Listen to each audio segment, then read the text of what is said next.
Hey, what's going on, everyone? It's Kyle Henderson along with Andrew Bone. We're talking more Alabama Crimson Tide football recruiting. Today, we're talking about a three-star tight end, Jalen Shead. Bone, what's the latest? I know Alabama is going to land a tight end. We've talked about Robert Oots. Today, we're talking about Jalen Shead. What's the latest on the tight end situation?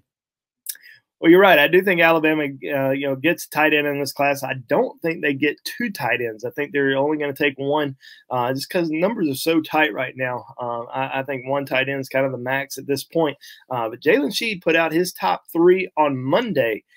Alabama, Ole Miss, and LSU. And he's been mentioning for the last few months that Alabama and LSU had been recruiting him kind of the hardest. I know Ole Miss has stepped up pretty big time here recently. Olive Branch, very close to Oxford, Mississippi. So definitely, a home state school, trying to keep him a little bit closer to home. But Alabama and LSU certainly heavily involved with him. And, in my opinion, he's got a spot. If he wants to commit to Alabama, he has a spot to commit at this point. Now, we've all talked about Robbie Utes. We've talked about Robbie Utes for the last several months, and he was probably going to be the guy in this recruiting class. At the same time, he's yet to make a decision. I don't know if Alabama wants to continue to wait around.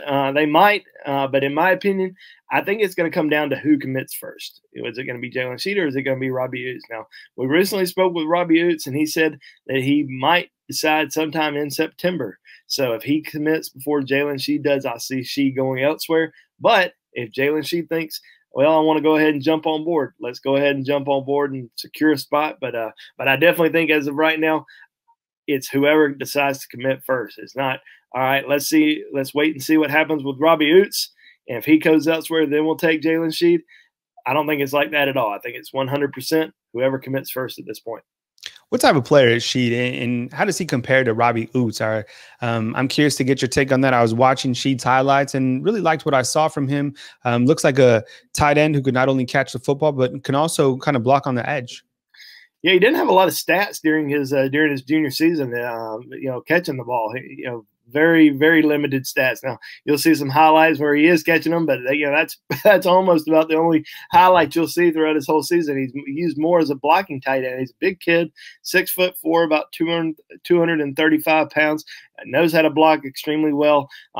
Comes from a running offense, so that's kind of what he's been used to. Kind of plays the traditional tight end role. Now they'll move him around a little bit, let him go in motion, come out, lay out a linebacker.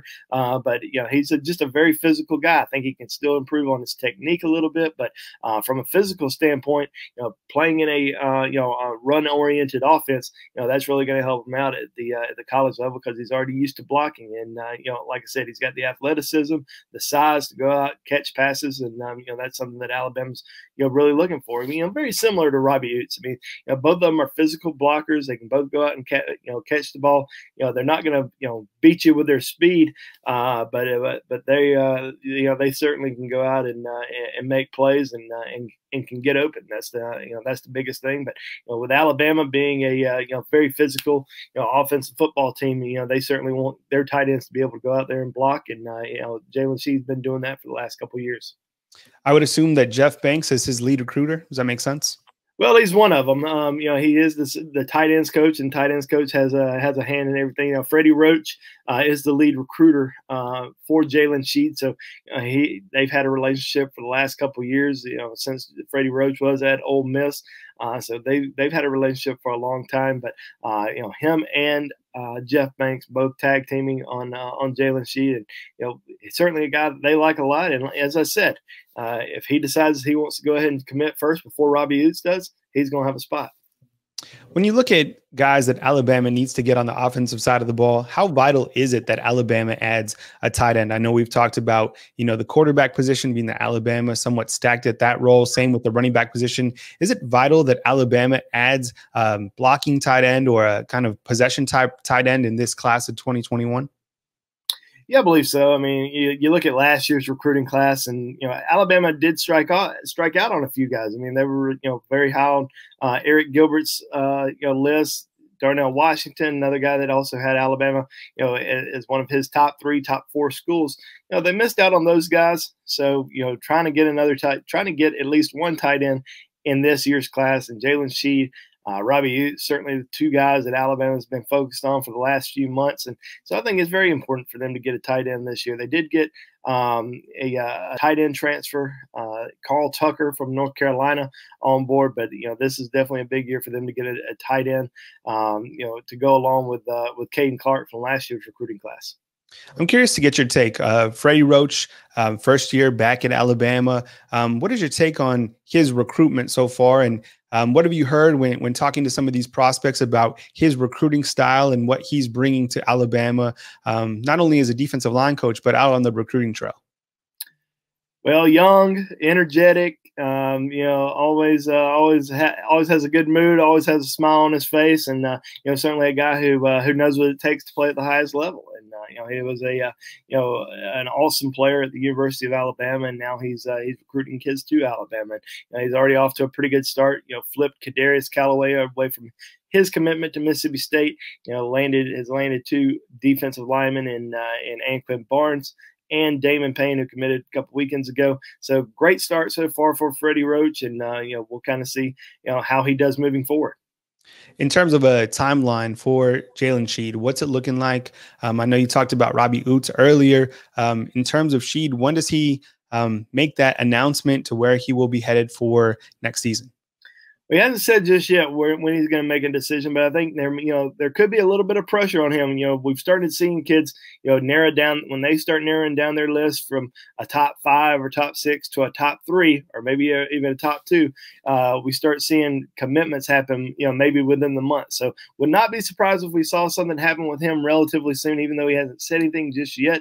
But with Robbie Utes saying that he's probably going to decide within the month, possibly in September. Alabama may tell Shead, hey, now's your time to commit. If you want to jump on board, now's the time, because we may not have room come next month.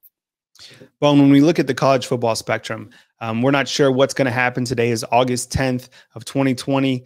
So much could go down in the next, couple of days, next couple of weeks. But if the SEC does march forward, how positive is that for Alabama football in terms of recruiting? I mean, you have potentially some conferences that might not play, and if the SEC does play, don't you think that could be a home run opportunity for Alabama football recruiting overall? Yeah, quite possibly. You just don't know yet how it's going to all unfold, and how much of an impact it's going to have on the recruiting trail, because you have different conferences that are trying to say that they may not play, and other conferences saying they will. What are other teams going to do? Are some of these teams from other conferences potentially going to leave and try to go play, this season? You just don't know what's going to happen yet. So I think everything is just kind of a wait and see approach. Alabama's obviously recruiting at a very high level, and school, even though the Big Ten is saying they may not play this upcoming season, I still think a school like Ohio State's probably not going to miss a beat still on the recruiting trail.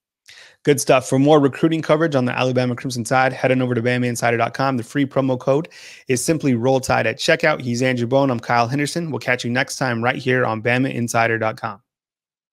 Thanks for watching this video right here on YouTube. Remember, you can hit the join button at the bottom of this video to join our Touchdown Club, or our Loyalty Club program gives you different perks to BamaInsider.com. You can also super chat during our live shows. We have a great audience during our live shows, so all the contributions back to BamaInsider.com. We sincerely appreciate it. Thanks for watching. We'll catch you next time right here at BamaInsider.com.